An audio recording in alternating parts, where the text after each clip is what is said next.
Bonsoir. Est-ce qu'il y a des climato-sceptiques dans la salle? Oui. Ah, ça va compliquer ma tâche. On va commencer donc par un exposé d'1h30 pour vous expliquer l'organisation des cycles climatiques. Non, on va faire bref. On va supposer que la plupart des gens ici ont conscience qu'il y a un enjeu à agir. Du coup, je m'appelle Corentin, je travaille au Shift Project, qui est un think tank en bon anglais managérial, un laboratoire d'idées en français, dont l'objectif est d'œuvrer, à travers ses publications diverses et variées, à la sortie la plus rapide possible des énergies fossiles dans un double but. Premièrement, éviter un changement climatique qui deviendrait complètement ingérable, et secondement, faire en sorte qu'on sorte d'une énergie qui de toute manière étant fossile va finir par nous manquer, et donc gravement nous poser problème. Donc ça c'est le diagnostic qu'a posé le Shift. Et il y a quelques temps, il y a quelques semaines, on a sorti un grand plan de transformation de l'économie française. Alors, soyons tout de suite humbles, il ne couvre pas l'ensemble de l'économie française, il s'est limité à quelques secteurs sur lesquels on avait des compétences et qu'on a jugés stratégiques, tels que les industries lourdes, l'automobile, mais aussi des secteurs un peu plus originaux, comme la culture ou l'administration publique. Et notre objectif, c'était de nous projeter en 2050 et de réfléchir très concrètement. Si on veut sortir des énergies fossiles et limiter le réchauffement climatique, à quoi ressemblera cette société en 2050 ? Donc c'est la question qu'on s'est posée. Il me paraît important, pour poser notre diagnostic, de revenir sur l'urgence qui est à agir et les pas de temps qui sont les nôtres aujourd'hui.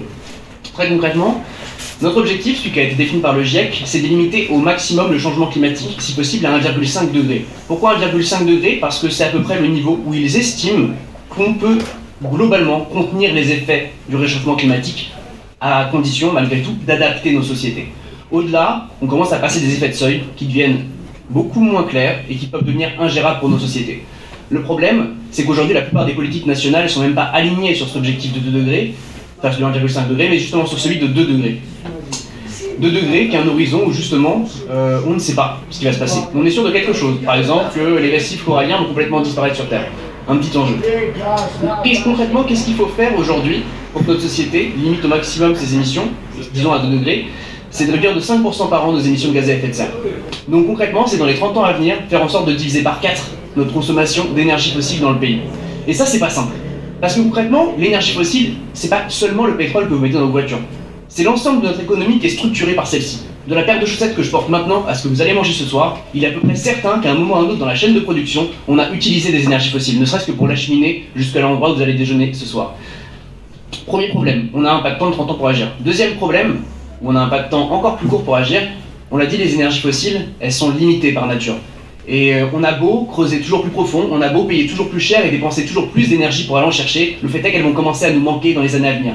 Et ça, on a de la chance au Shift, on a eu accès à des bases de données assez claires qui appartiennent à l'industrie pétrolière et qui nous montrent que, grosso modo, dans les 20 ans à venir, on va commencer à connaître une contrainte sur la production. C'est-à-dire que la production va décliner partout dans le monde. D'ici là, ça va pas bien se passer. On en a la preuve maintenant, dès aujourd'hui. On voit que les prix du pétrole peuvent fluctuer de manière assez violente pour tout un tas de raisons. Parce qu'encore une fois, il n'y a pas que les forces géologiques qui font qu'à un instant T, nous n'avons plus de pétrole. Ça, du coup, on a un pas de temps, en tout cas qui est certain, c'est d'à peu près 20 ans avant que les approvisionnements ne se contractent et que notre économie commence à manquer de pétrole. Et manquer de pétrole, très concrètement, c'est paralyser le pays. Donc vous comprendrez que ces 2 pas de temps, 20-30 ans, c'est des pas de temps qui ne sont pas anodins. Parce que pour des gens qui, comme moi, commencent aujourd'hui leur vie professionnelle, et pour les gens qui sont en formation aujourd'hui, c'est très concrètement à peu près le pas de temps de leur carrière professionnelle. Dans les 30 années qui viennent, le chantier dans lequel on va se situer, suite cette réindustrialisation dont on a parlé, suite l'évolution de notre économie, c'est le chantier de ce que les insoumis appellent la bifurcation écologique. Et dans ce chantier, on va devoir faire d'énormes travaux, parce que ni vous ni moi ne mangeons de pétrole. Ceux qui consomment du pétrole, ce sont l'ensemble des machines qu'on utilise au quotidien. Et ces machines, le problème c'est qu'on ne peut pas les changer en claquant des doigts. Il y a une inertie dans ces machines. C'est-à-dire qu'on ne change pas du jour au lendemain tout le parc de véhicules thermiques qu'on a en France par des véhicules électriques. On a des capacités de production qui sont limitées. Et donc très concrètement, on doit faire avec des temporalités qui sont longues. Et ces pas de temps qu'on a, on estime par exemple, pour changer le système, le parc de voitures en France, il faut à peu près 15 ans. Pour changer notre tissu industriel, il faudrait une trentaine d'années. Ce pas de temps, du coup, il est exactement le même que celui dans lequel on doit résoudre nos problèmes. Donc concrètement, tout retard qu'on prend aujourd'hui, c'est un retard qu'on prend dans la réussite de nos objectifs climatiques. Donc on s'est intéressé à la question de l'emploi, non pas comme on le fait très souvent quand on parle d'écologie en se disant combien ça va créer d'emplois. Est-ce que c'est un bon bail? Est-ce que c'est une bonne donne de s'investir dans le réchauffement, enfin dans la lutte contre le changement climatique? Est-ce qu'on va y gagner? Pour nous, le sujet il est très clair, on doit faire cette bifurcation. La question c'est, de savoir de quoi on a besoin. Parce qu'on parle très souvent de matériaux quand on parle de transition. On vous dit, attention, c'est très grave, les ENR vont nous demander beaucoup de matériaux, on n'est pas sûr d'y arriver. Alors c'est vrai, ça demande beaucoup de matériaux, ça va pas être simple. Mais il y a un truc qu'on oublie trop souvent, c'est qu'il nous faut des hommes et des femmes formés et compétents qui sont capables derrière de mettre en œuvre cette transition. Et ça, c'est la chose qu'on a posée sur la table. De quoi avons-nous besoin concrètement pour réussir cette transition? Alors je vous l'ai dit, on couvre un spectre qui est limité, on n'a pas pu faire tous les secteurs de l'économie. Mais grosso modo, on a pu tracer des premières approximations de ce sur quoi on avait des besoins, et de ce sur quoi, d'autre part, et on l'oublie trop souvent aussi, les secteurs dans lesquels des emplois vont disparaître. Parce qu'il ne faut pas se leurrer, la transition, ça ne sera pas quelque chose de tout mouli tout beau, il y a concrètement des secteurs de l'économie qui vont se contracter. Évidemment, je vous apprends rien si je vous dis que dans les hydrocarbures, on est mal parti. Si vous travaillez dans une raffinerie aujourd'hui, a priori, il y a beaucoup de chances que dans les années à venir, votre emploi soit menacé. Ça ne veut pas dire qu'on n'a pas besoin de gens dans ces filières, parce que ces filières, justement, il faut les accompagner jusqu'au bout, jusqu'au dernier moment, jusqu'à ce qu'on ait plus de voitures thermiques en France, on aura besoin de pétrole pour acheminer des choses. Donc il y a des employés qui vont rester dans ces filières et qui vont quelque part avoir un rôle de fermeture. Rôle de fermeture qui est aussi en jeu, par exemple, parce que je sais que ça fait partie du programme de la France Insoumise, dans les enjeux de fermeture des centrales nucléaires. Il nous faudra des emplois et des personnes qui sont prêtes à aller travailler dans ces filières, en sachant que leur avenir est limité. Premier enjeu, comment intéresser ces personnes à aller dans ces filières? Dans le même temps, on a besoin de beaucoup de gens dans de nouveaux emplois. Et évidemment, on parle beaucoup, en général, des ENR. On vous dit il faut des polycliniques ENR, il faut des personnes compétentes. Alors oui, c'est vrai, il faut des personnes compétentes dans les ENR. Mais il y a tout un tas d'autres secteurs, par exemple dans toute l'industrie et la logistique du vélo. Parce qu'on a beau dire que c'est un truc de bobo, etc. En réalité, certains d'un truc, c'est qu'à l'avenir, oui, il y aura quand même beaucoup plus de vélos. Que ce soit pour la cyclo-logistique, pour les trajets du quotidien, c'est une industrie qui va connaître un boom. Parce qu'aujourd'hui, on n'a pas capable en France de fabriquer un vélo avec des pièces uniquement françaises. Il faudra toute une industrie qui soit capable de les concevoir, de les réparer. Une autre industrie qui va connaître un petit envol, c'est celui de la rénovation. Très concrètement, pareil, on parle beaucoup de rénovation, mais aujourd'hui, on n'a juste pas assez d'artisans et pas assez de personnes pour rénover les logements et pour limiter justement leur consommation. Ça, c'est un enjeu, et il faut former les personnes capables de le faire. Et un dernier chantier, qui est très souvent mis de côté, parce qu'on a parlé de beaucoup de métiers liés à l'industrie et rénovation, c'est le chantier de la transition agroécologique. Parce qu'il ne s'agit pas que de sortir des énergies fossiles. Il s'agit de transformer l'ensemble de nos pratiques agricoles qui, elles aussi, sont émettrices de gaz à effet de serre. On va pas rentrer dans les détails, mais grosso modo, le fait d'épandre aujourd'hui sur nos champs de l'azote, on va dire des intrants chimiques, qui au passage consomment du gaz, hein, c'est aussi un problème d'émission de gaz à effet de serre, ça produit de nouveaux gaz à effet de serre. Il faut qu'on change toutes nos pratiques pour arrêter d'en émettre, et pour ça, il faut passer à l'agroécologie. Sauf que passer à l'agroécologie, la vérité, c'est quand on utilise moins de tracteurs, quand on utilise moins d'intrants, on a beau dire, eh ben on est quand même moins productif à l'hectare.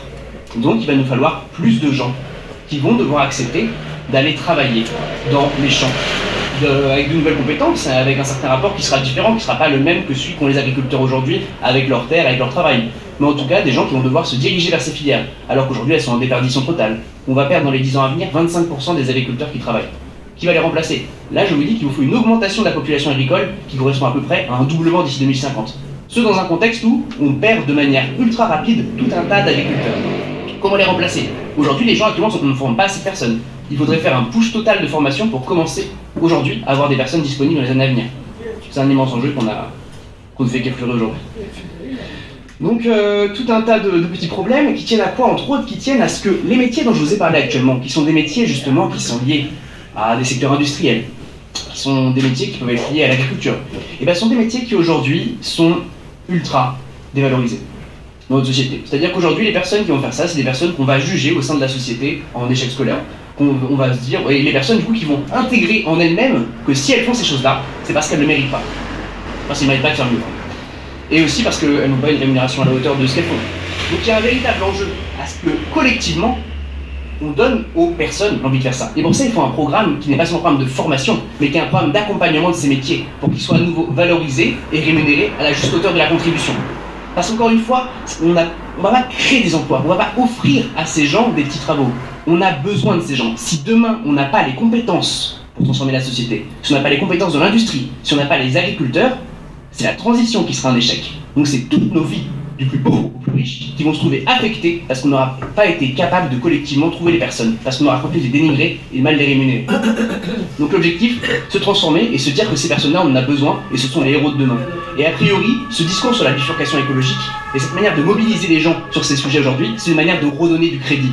à ces travaux-là. Et de se dire qu'il y a vraiment, on peut leur être reconnaissant en fait. Et bref, en tout cas du coup je suis super content d'être là ce soir pour parler de ces sujets de formation et je passe la main à Sabine.